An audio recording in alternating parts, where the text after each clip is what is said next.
할렐루야. 오늘 수요일 새벽에 오신 여러분을 환영하고 축복합니다. 우리 인사 한번 나누겠습니다. 잘 오셨습니다. 말씀에 은혜 받으십시오. 새벽에 많이 춥죠, 맞죠? 감기 유의하시고 온도차 잘 따뜻하게 유지했으면 좋겠습니다. 저희 집에서 나올 때 보니까 10도더라고, 10도. 그 도시는 좀 다르죠, 맞죠? 조금만 10도 차이가 많이 커요. 골바람이 싹 내려요. 그래 감기에 아침에 이제 걸리지 않도록 유의했으면 좋겠습니다. 오늘 말씀의 제목 우리 같이 해볼까요? 죽음과 슬픔조차도 죽음과 슬픔조차도 어떻게 해야겠다라고 하는 그런 뜻이죠. 오늘 우리 창세기 23장 말씀을 함께 또 읽고 상고하는데 23장 말씀의 스토리는 내용은 아브라함의 아내였던 사라의 죽음을 이야기하고 있습니다. 사라의 죽음. 성경에서 여성이 죽고 또 죽었을 때의 나이가 사라 같은 경우는 127세였더라라고 이렇게 기록하고 있는데 여성의 죽음과 동시에 그 나이를 기록하고 있는 내용은 이 사라의 죽음이 굉장히 유일하다고 볼 수 있습니다. 그만큼 중요한 의미를 갖는다. 사라와 또 아브라함의 나이 차는 10살이거든요. 그러니까 사라가 127세의 죽음을 맞이하게 되었고, 그리고 그때 아브라함의 나이는 137세였습니다. 성경이 이렇게 시간의 흐름에 따라 내용들을 전개하고 있는데 어제 말씀 가운데 하나님께 시험을 잘 통과를 하고 하나님이 주시는 시험을 잘 통과하고 그때 나이가 한 120세 정도 되었는데 하나님께서 시험을 통과한 자에게 복을 주셨지 않습니까? 그 복을 너의 자녀들이 하늘의 별과 또 바닷가의 모래처럼 많게 하겠다. 근데 그 내용이 말씀은 받았지만은 또 자녀 이삭 한 사람이 있습니다. 한 사람. 그리고 땅도 많이 주겠다라고 했는데 아직까지 땅이 없습니다. 근데 이런 약속이 하나님의 신실하시고 선하신 약속이 어떻게 이루어지는가? 그때 이후로 시간이 어느 정도 지났는데 우리는 항상 기분 좋은 상태, 항상 기쁜 상태로 뭔가가 이루어질 거라고 여기지만 또 우리가 이 땅에 살아가면서 우리가 느끼게 되는 감정, 희노애락의 모든 상황들이 하나님의 뜻으로 또 하나님의 섭리 가운데 하나님의 약속이 이루어지는 통로가 될 수 있음을 오늘 성경은 말씀합니다. 그러니까 사라의 죽음, 사라가 죽었을 때 아브라함이 기뻤겠습니까? 슬프지요. 오늘 말씀 보니까 한평생을 서로 의지하고 살고 있는 아내가 죽음을 맞이하게 되었을 때 이것을 받아들이는 아브라함도 참 마음이 슬펐습니다. 그래서 아브라함은 아내의 죽음을 두고 슬퍼하고 그리고 애통하였다라고 말합니다. 슬퍼하고 또 애통하다가 어느 정도 시점이 지나서 계속 울고 있을 수가 없으니까 이제 그 자리에 일어나서 많은 그 해쪽 속이 보는 상황 가운데서 이 문제를 이제 정리하고 또 과정을 거쳐야 되는데 시신을 매장을 해야 되지 않습니까? 매장을 해야 되는데 그 이스라엘 팔레스타인 나라 가운데는 우리는 이렇게 흙매장을 하지 않습니까?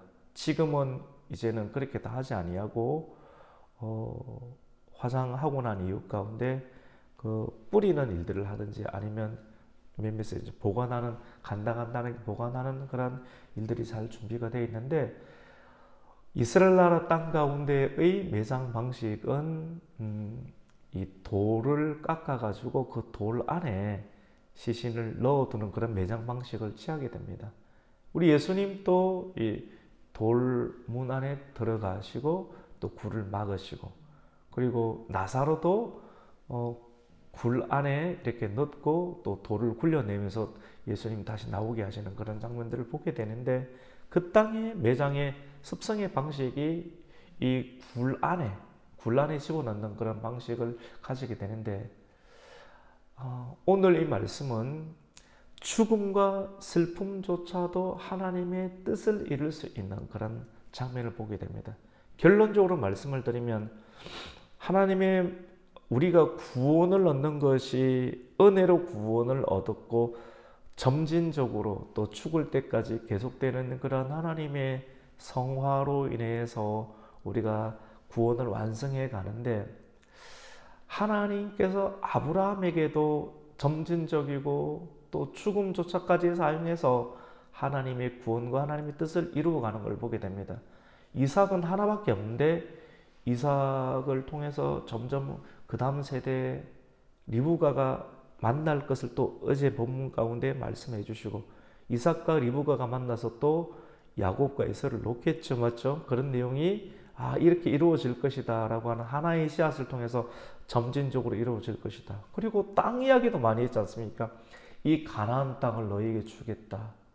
우리가 그런데 지금 아브라함이 소유하고 있는 땅은 브엘세바라고 하는 샘물, 아비멜렉과 평화 화친 조약을 맺고 브엘세바 우물하는 그 지역 하나밖에 없는데, 어떻게 땅이 또 이 가나안 땅 모든 땅이 이 아브라함과 아브라함의 족속들에게 또 주어지게 되는가를, 그것도 하나씩 하나씩 한 단계 한 단계 점진적으로 또 죽음조차까지 사용해서 이것이 어떻게 이루어지느냐 하면, 사라가 나이가 들어서 127세가 되어서 하나님께서 이제 부르셨어요. 죽음을 통해서 부르실 때 죽는 거거든요.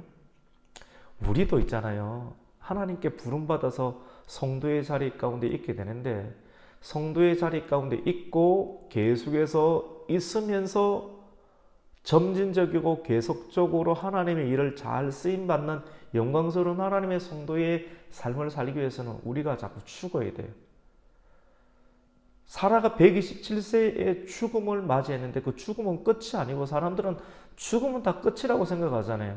근데 그것이 영적인 세계를 알지 못하고 영원한 하나님을 알지 못해서 우리 스스로 눈가림을 하는 것이, 자살하고 죽는다고 끝이 아니라 죽음은 과정일 뿐이고 더 깊고 영원한 세계에 들어가는 문일 뿐입니다. 사라의 이야기를 왜 기록하겠어요? 127세에 죽었다고. 죽음이 끝이 아니라는 겁니다. 죽은 사람 이야기를 왜 하는가? 죽은 것이 끝이 아니고 그 사람이 이야기라고 그 사람이 이야기를 사라의 나이까지 언급하고 있는 것은 이것이 끝이 아니고 이 과정을 통해서 하나님의 역사가 하신다. 그래서 이 사라의 매장지를 구입하는 이야기를 통해서 이 매장지의 땅을, 매장지와 매장지가 포함되어 있는 땅을 사서 아브라함의 이름으로 등기하는 일들을 통해서 하나님께서 약속하신 이 가나안 땅을 너희에게 주겠다. 지금 이삭 한 사람밖에 없어서 수많은 하늘의 별과 같은 사람들이 만들어지기 직전에 한 사람인데, 땅도 샘물 하나가 있고, 그리고 아브라함의 안에 있던 사라의 매장지, 특별히 이 막벨라 굴 주변의 밭을 사는 행위들을 통해서 하나님께서 아브라함에게 약속하신 이 가나안 땅을 주시겠다라고 하는 약속이 하나님의 방법으로 점진적으로 점자적으로 계시되고 성취되고 있는 모습들을 23장에 담고 있다라고 하는 그런 내용입니다. 이러한 내용들 속에서 어떻게 아브라함이 태도를 취하며 이 일들을 수행해 나가는 과정을 가지는가? 아내가 죽고 또 죽음 이후에 애도하는 과정을 거친 이후에 이제 일어나게 됩니다. 그래서 성도들이 인생의 슬픔을 맞이할 때 너무 길게 가면 안 되고, 이제 일어날 때는 딱 일어나야 됩니다. 일어나고 슬프고 힘든 일이 있을 때 계속 빠져 있으면 안 돼요. 엘리야도 굴에 들어가서 너무 힘들었을 때, 사역에 지치고 힘들었을 때, 너무 마음이 억했을 때 굴에 들어갔지만도 하나님께서 놓고 하시고 말씀하실 때 이제 굴에서 나와야 돼요. 너무 오래 가면 안 좋습니다. 슬픔도 너무 오래 가면 막 땅을 치고 있으면 안 되고 이제 일어나서 눈물을 닦고 정상적으로 얼굴 관리를 하고 많은 사람들 앞에 나아가서 해야 할 일들을 하는 것은 굉장히 중요한 성도의 태도의 몸가짐과 마음가짐이라고 볼 수 있습니다. 가나안 땅은 헷 족속이라는 사람들이 땅을 점령하고 살았는데 거류민이었고 그리고 나그네의 신분이었던 아브라함은 하나님께서 그 땅을 주겠다라고 말씀하셨고 그 말씀에 의해서 그 땅에 살고 있는데 그 지역 본토민들과 어떤 관계를 유지했는지 오늘 본문은 보여주고 있습니다. 그리고 내가 그 땅을 너희에게 주겠다라고 했는데 하나님께서 주겠다고 했으니 뭐 이 땅은 내 땅이니까 막 살았느냐? 그렇지 않습니다. 하나님의 영적인 말씀을 받은 사람이 이 땅 가운데 살아가는 이웃들과 어떠한 관계를 맺어야 되는가? 아브라함은 참 따뜻한 사람이었습니다. 그리고 리더십이 있는 사람. 따뜻하고 리더십이 있다라고 하는 것은 하나님께서 그에게 좋은 것을 준 것을 이웃들과 잘 나누었습니다. 베풀고 나누고 또 이웃이 또 자기에게 처음부터 호의적으로 대우해 주지 않을 수 있습니다. 저도 마찬가지더라고요. 이 다른 데서 살다가 이 지역으로 들어오면 무조건 잘해주느냐? 안 잘해줘요. 안 잘해줘요. 있으면 이렇게 계속 얼굴 표정도 밝게지고 인사도 자주 드려야 되고 그리고 교회에서 좋은 것이 있으면 좀 자주 나누고 나눈다고 뭐 우리 받을 생각을 할 필요는 없습니다. 근데 계속 나누다 보니까 지난주에 보니까 그 우리 집사님이 나눠주신 또 메론도 또 나눠 좀 드렸거든요. 메론 나눠 드리니까 이 메론이 사실 또 맛있죠, 맞죠? 굉장히 잘 익었더라고요. 권사님도 맛있죠? 우리 집사님도 맛있죠? 그래서 야 이건 받고 감동이 되겠다라는 생각을 했거든요. 그러니까 밖에서 똑똑 문을 두드려요. 그래서 우리 지역에 사시는 어르신 한 분이 야 누가 똑똑 문을 두드릴까? 한 번도 두드린 적이 없는데 나가 보니까 이 청개 닭 알죠? 닭. 청개라고 하는 닭입니까? 닭이 있는데 굉장히 좋아요. 그래서 처음 난 알을 갖다가 한 12개를 가지고 와서 딱 주시더라고요. 야 너무너무 감사하더라고요. 이 섬기고 작은 섬김을 베풀었는데 그것에 대해서 이제 어느 정도 시간이 지나니까 지역 분들이 반응을 해주시는 모습들을 보면서 아 이것이 신앙을 가진 사람들이 하나님의 은혜 가운데 경험하게 되는 은총이구나라고 하는 생각을 했습니다. 그 청개를 잘 삶아 먹었죠. 닭을 삶아 먹은 건 아니고 계란을 이렇게 잘 먹게 되었습니다. 아브라함이 헷 사람들한테 고개를 쫙 이렇게 숙입니다. 아브라함을 보면서 하나님께서 아브라함을 선지자라고 했는데 저는 많은 영감을 얻었어요. 선지자는 강단에 서고 또 하나님 말씀을 선포할 때는 정확하고 가감 없이 정돈된 언어로 잘 하나님의 뜻이니까 그리고 일상생활을 할 때는 참 겸손해야 되겠다. 선지자면 뭐 하나님의 말씀을 가졌으니까 뭐 일방통행처럼 행할 수도 있는데 그렇게 하는 것이 하나님의 뜻이 아니구나. 아브라함의 면을 보면서 선지자의 역할을 하는 어떤 영적인 사람이 선지자도 뭐 굴에서만 살 수는 없지 않습니까? 먹고 살아야 되고 옷을 입어야 되고 주변에 거류민들과 잘 지내야 되는데 어떤 태도를 가졌는가 하면 많은 헷 족속들 사람들에게 나아가서 고개를 숙이면서 엎드리면서 여러분이 기뻐하신다라고 하면 나는 나그네고 이 본토민이 아니고 나는 나그네고 거류 들어온 사람인데 나에게는 땅도 없고 여러분이 알다시피 나의 아내가 또 죽음을 맞이하게 되었고 이 지역의 그런 풍토의 방식에 따라서 굴을 하나 얻어야 되고 매장을 해야 되는데 어떻게 하면 좋겠습니까? 라고 물었을 때 사람들의 태도가 우리를 깜짝 놀라게 합니다. 서로 내가 가지고 있는 매장지가 있으니까 당신이 원하는 대로 마음대로 이걸 우리 집에 밭을 쓰십시오. 우리 집에 것을 쓰십시오. 사람들이 서로 이야기를 할 만큼 아무것도 안 주고 이런 이야기를 하겠습니까? 얼마나 하나님을 믿는 사람이 이웃과의 관계를 성심성의껏 지속적으로 오랫동안 잘했으면 사람들이 다 우리 밭 쓰라고 이렇게 이야기를 하겠습니까? 이런 관계를 했을 때 아브라함은 덥석 아무거나 정하지 아니하고 에브론의 이 밭을 적절할 것 같은데 여러분이 기뻐하신다라고 하면 에브론이 가지고 있는 밭과 그 밭에 소유지 되어 있는 것 중에 굴이 같이 있는데 막벨라 굴이 있는데 여러분이 기뻐하신다라고 하면 에브론에게 중재해서 그 밭을 내가 정상적인 값을 주고 구입할 수 있도록 중재를 요청합니다라고 또 고개를 숙이면서 지금 이런 대화들이 계속 왔다 갔다 하고 있거든. 오늘 본문 말씀 가운데 그렇게 합니다. 근데 그 이야기를 듣고 많은 지역 사람들이 있는 상황 속에서 하필이면 그 자리 가운데 아브라함이 지명한 에브론이 함께 있는 거예요. 그러니까 에브론이 그 이야기를 듣고 나와서 아브라함을 향해서 지칭하는 말이 내 주여라고 하는 말을 씁니다. 그리고 에브론과 에브론과 함께 하고 있는 그 지역 사람들이 아브라함을 어떻게 대우하고 알고 있느냐면 당신은 우리의 주인이고 우리의 지도자다라고 말을 합니다.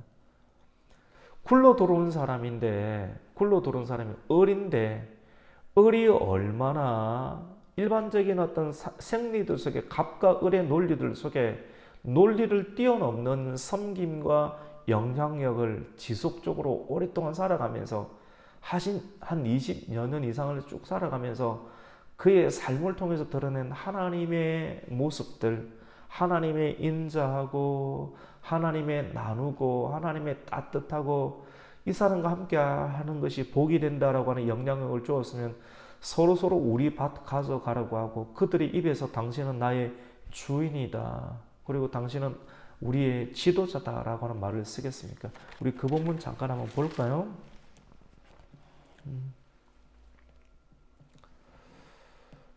우리 6절 말씀, 5절과 6절 말씀 한번 읽습니다. 시작. 헷 족속이 아브라함에게 대답하여 이르되 내 주여 들으소서. 당신은 우리 가운데 있는 하나님이 세우신 지도자이시니 우리 묘실 중에서 좋은 것을 택하여 당신의 죽은 자를 장사하소서. 우리 중에서 자기 묘실에 당신의 죽은 자 장사함을 금할 자가 없으리이다. 맞죠?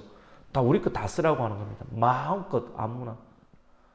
지금 우리 중에서 당신의 죽은 자 사라의 매장제가 필요하면 당신을 위해서라면 우리 다 줄 수 있는데 노 반대표를 찍는 사람 아무도 없으니까 원하는 대로 말해라.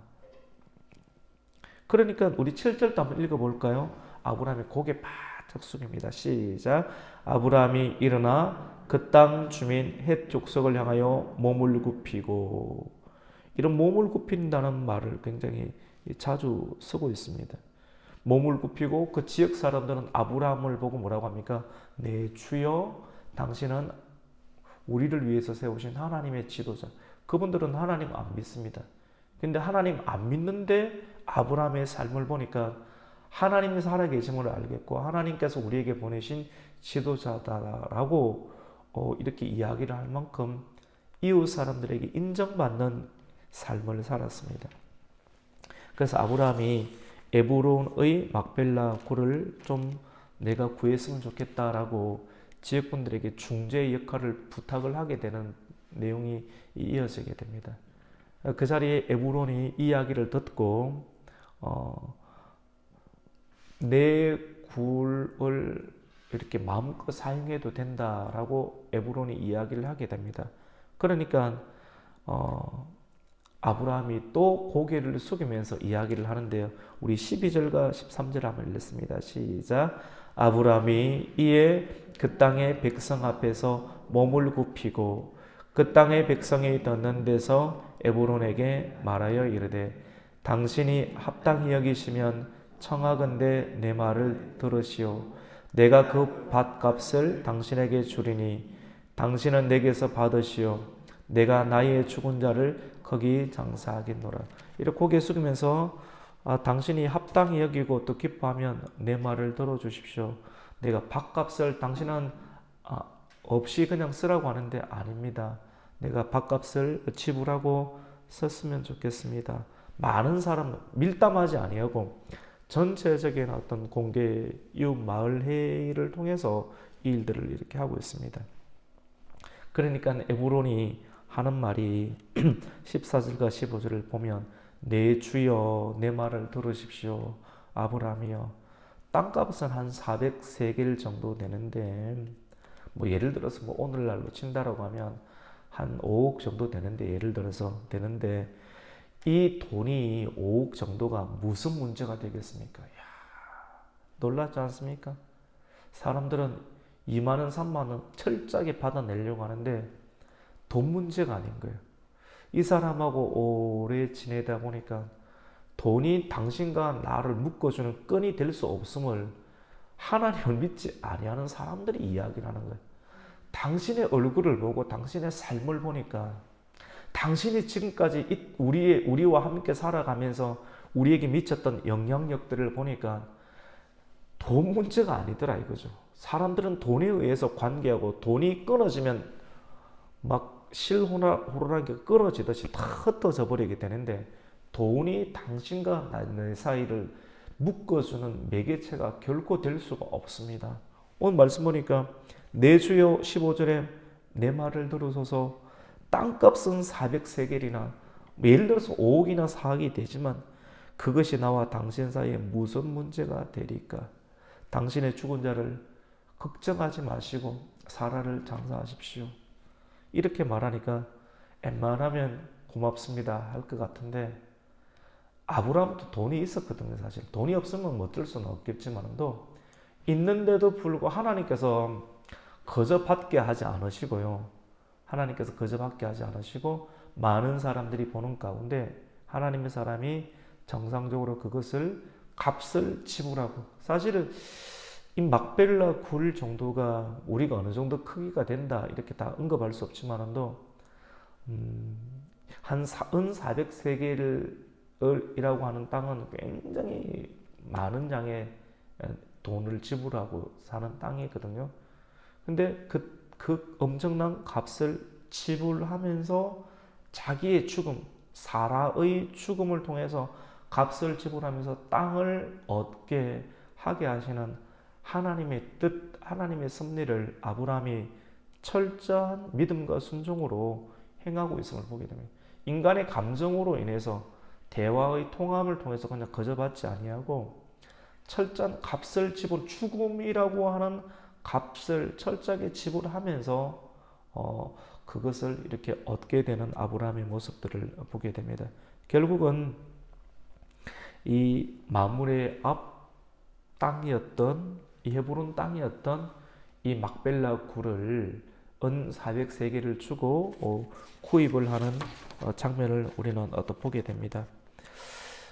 여러분 이곳은 단순한 사라의 매장지가 되는 것이 아니라 막벨라 굴은 굉장히 넓은 용토를 사게 되는데 이 막벨라 굴 안에 나중에 아브라함도 들어가게 되고 아브라함만 들어가는 것이 아니라 왜 돈을 지불할까요? 사람들은 지금 당신과 나의 관계가 좋으니까 우리가 마음껏 드리겠다. 근데 그 다음에 사람들이 마음이 바뀔 수 있잖아요. 교회와 하나님의 사람들의 영안은 좀 길어야 돼요. 좀 길게 봐야 돼요. 좀 길게 봐서 아주 정확한 행정과 법적 조치를 잘 감당하는 것이 좀 짧은 건시안적으로 말하면 이렇게 설명을 합니다. 더 길게 말할 수도 있는데 더 길게 말하면 그냥 사랑이다. 뭐 이게 손에 안 잡히는 느낌이고 조금 더 길게 봤을 때 하나님의 사람과 또 교회는 값을 지불하고 해서 정확한 등기를 만들어 두는 것이 굉장히 중요한 부분입니다. 아브라함은 하나님께서 그에게 약속하신 사람과 땅이 그 유업이 모든 사람들에게 인정받을 수 있는 조건과 환경으로 길게 가야 된다라고 하는 의식들을 가지고 많은 사람들이 있는 자리에서 엎드리고 또 엎드리고, 그리고 공짜로 준다고 한다 할지라도 덥석받지 아니하고 그들이 제시하는 가격을 깎지도 아니하고 철저한 많은 사람들이 동의 합의들 속에서 400세겔을 지불합니다. 이것은 사람 하나의 굴이 아니라 아브라함이 들어갈 자리가 되고, 아브라함과 사라의 굴이 아니라 그의 아들이었던 이삭과 리브가도 긴 시간 살고 그게 결국은 들어가게 되고, 그뿐만 아니라 이삭과 리브가를 통해서 출산하게 되는 야곱과 나중에는 야곱의 아내였던 레아까지도 이 막벨라 굴에 들어가서 하나님이 약속하신 그 기업 속에서 땅을 먹고 살고, 그리고 자기의 매장지 죽음까지도 그 굴 속에 들어가게 되는 어떤 긴 암묵적인 한 100년 대계를 바라보면서 하나님의 뜻과 하나님의 교육을 감당하게 되는, 죽음과 슬픔조차도 하나님의 말씀과 하나님의 계시와 하나님의 통로로 쓰고 있는 아브라함의 긴 안목들, 섬세한 안목들을 죽음과 매장지를 얻는 과정의 이야기 속에 이런 내용들을 담고 있는 아브라함의 믿음과 순종의 현장을 우리는 얻어보게 됩니다. 여러분, 우리가 슬픔을 경험할 수 있습니다. 때로는 죽음과 슬픔을, 근데 그리스도인 성도에게 죽음과 슬픔은 단순한 지나가는 경험이 아니고요. 이것까지도 다 기록이 되는 부분인데요. 죽음까지도 하나님의 뜻을 위해서 우리가 사용하는 하나님의 섭리, 또 거기에 순종하는 아브라함의 가정의 모습들을 보게 됩니다. 중요한 것은 같이 봅시다. 믿음의 행동. 예. 슬픔을 당하고 어려운 일이 있을 때 절대로 함부로 드러내지 마십시오. 우리의 얼굴, 우리의 언어, 죽음과 슬픔의 모든 상황, 감정까지도 그리스도인이 믿음으로 표현하는, 슬픈데 울지 말라는 뜻이, 울긴 울어야 되죠. 우는 것도 믿음으로 울고요. 아픈 것도 믿음으로 아프세요. 질병을 대하는 것도 믿음으로 대하고, 그 다음에 슬픔을 당할 때도 믿음으로 우시고, 기쁨이 있을 때도 믿음으로 우셔서 우리를 선택하신 하나님의 교회와 교회를 우리는 이루는 우리 그리스도인들의 모습이 철저하게 희노애락, 또 슬픔과 죽음의 과정들을 통해서도 하나님의 영광이 드러날 수 있도록 우리 자신을 만들고 믿음으로 행동하는 일들을 통해서 복음의 통로가 될 수 있는 저와 여러분이 되시기를 예수님의 이름으로 축원합니다. 아멘. 하나님 감사합니다. 오늘 이 아침 또 우리를 깨워주시고 이제 날씨가 가을 느낌이 납니다. 참 좋습니다. 가을에 또 풍성한 결실을 경험할 수 있는 저희들 되게 해주시옵소서. 좋은 일에도 결실을 맺고 슬픔과 또 죽음이라고 하는 과정들을 통해서도 많은 사람들에게 복음을 드러낼 수 있는 그러한 하나님의 사람의 열매를 맺을 수 있는 저희들 되게 하여 주시옵소서. 예수님의 이름으로 기도드립니다. 아멘.